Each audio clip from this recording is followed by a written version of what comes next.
Assalamualaikum warahmatullahi wabarakatuh. Perkenalkan, nama saya Dan Bursan Santuri dari kelas 2A dengan NPM 2510 6310 7011. Di sini saya akan membuat video akuatik dengan gaya renang kupu-kupu dan gaya dada. Terima kasih. Oke, di sini saya akan menganalisis gerakan renang gaya dada. Yang pertama, posisi tubuh. Dalam renang gaya dada, saya masih sering mengangkat kepala terlalu tinggi saat mengambil napas. Akibatnya, posisi pinggul menjadi lebih rendah dan tubuh tidak sejajar dengan permukaan air. Kesalahan ini menyebabkan hambatan air meningkat dan mengurangi efisiensi gerakan. Yang kedua, gerakan lengan. Saat melakukan tarikan lengan, saya terkadang membuka tangan terlalu lebar. Gerakan tersebut membuat tenaga yang dikeluarkan menjadi lebih besar, tapi tidak menghasilkan dorongan yang maksimal. Saya juga perlu memperbaiki kecepatan saat mengembalikan tangan ke posisi depan agar ritme gerakan tetap terjaga. Dan juga posisi tangan saya tidak mengarah ke dada, yaitu ke pinggang. Itu masih gerakan yang salah. Selanjutnya, gerakan ketiga atau gerakan kaki. Gerakan kaki masih menjadi bagian yang perlu saya tingkatkan. Kadang-kadang lutut saya terbuka terlalu lebar sebelum melakukan tendangan, sehingga hambatan air bertambah. Selain itu, saya belum selalu mampu menutup kedua kaki secara bersamaan setelah tendangan, yang menyebabkan dorongan menjadi kurang efektif. Selanjutnya, teknik pernapasan. Saya masih perlu memperbaiki waktu pengambilan napas agar tidak terlalu lama berada di atas permukaan air. Ketika kepala terlalu lama terangkat, keseimbangan tubuh terganggu dan kecepatan renang menurun. Oleh karena itu, saya perlu membiasakan mengambil napas secara singkat dan efisien. Yang kelima, fase meluncur. Kesalahan yang sering saya lakukan adalah kurang memanfaatkan fase meluncur setelah tendangan kaki.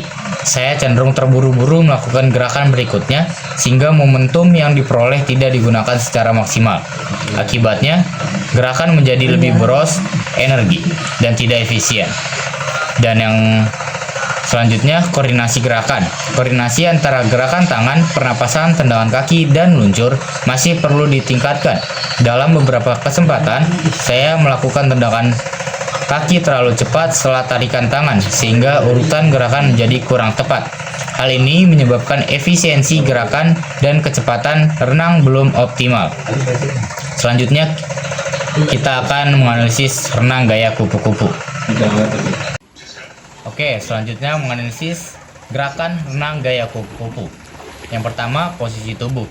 Saat melakukan renang gaya kupu-kupu, saya masih mengalami kesulitan dalam menjaga kondisi tubuh tetap sejajar dengan permukaan air. Ketika mengambil napas, kepala saya cenderung terlalu tinggi, sehingga pinggul dan kaki turun ke bawah. Hal ini menyebabkan hambatan air meningkat dan gerakan menjadi lebih berat. Akibatnya, saya lebih cepat merasa dan kecepatan renang berkurang. Selanjutnya, gerakan lengan.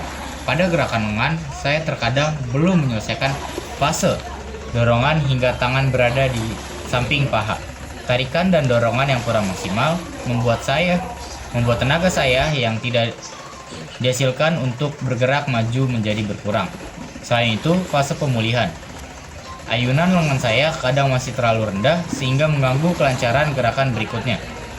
Selanjutnya, gerakan kaki. Kesalahan yang sering saya lakukan adalah menekuk lutut terlalu besar.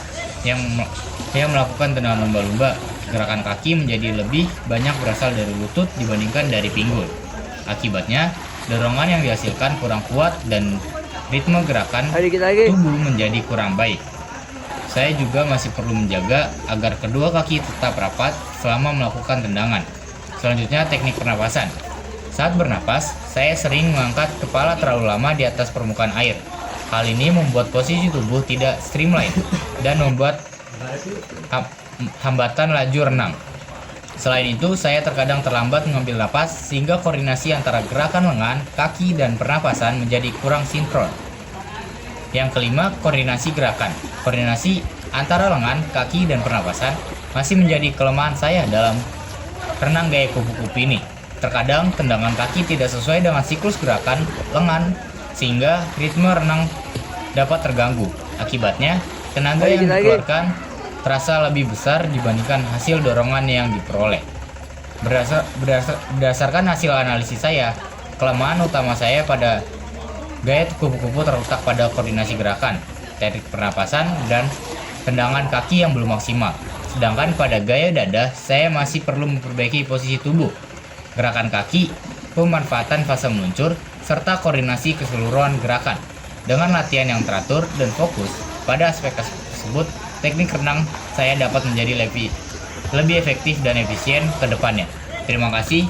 Segitu saja analisis video yang dapat saya berikan. Thank you. Oke.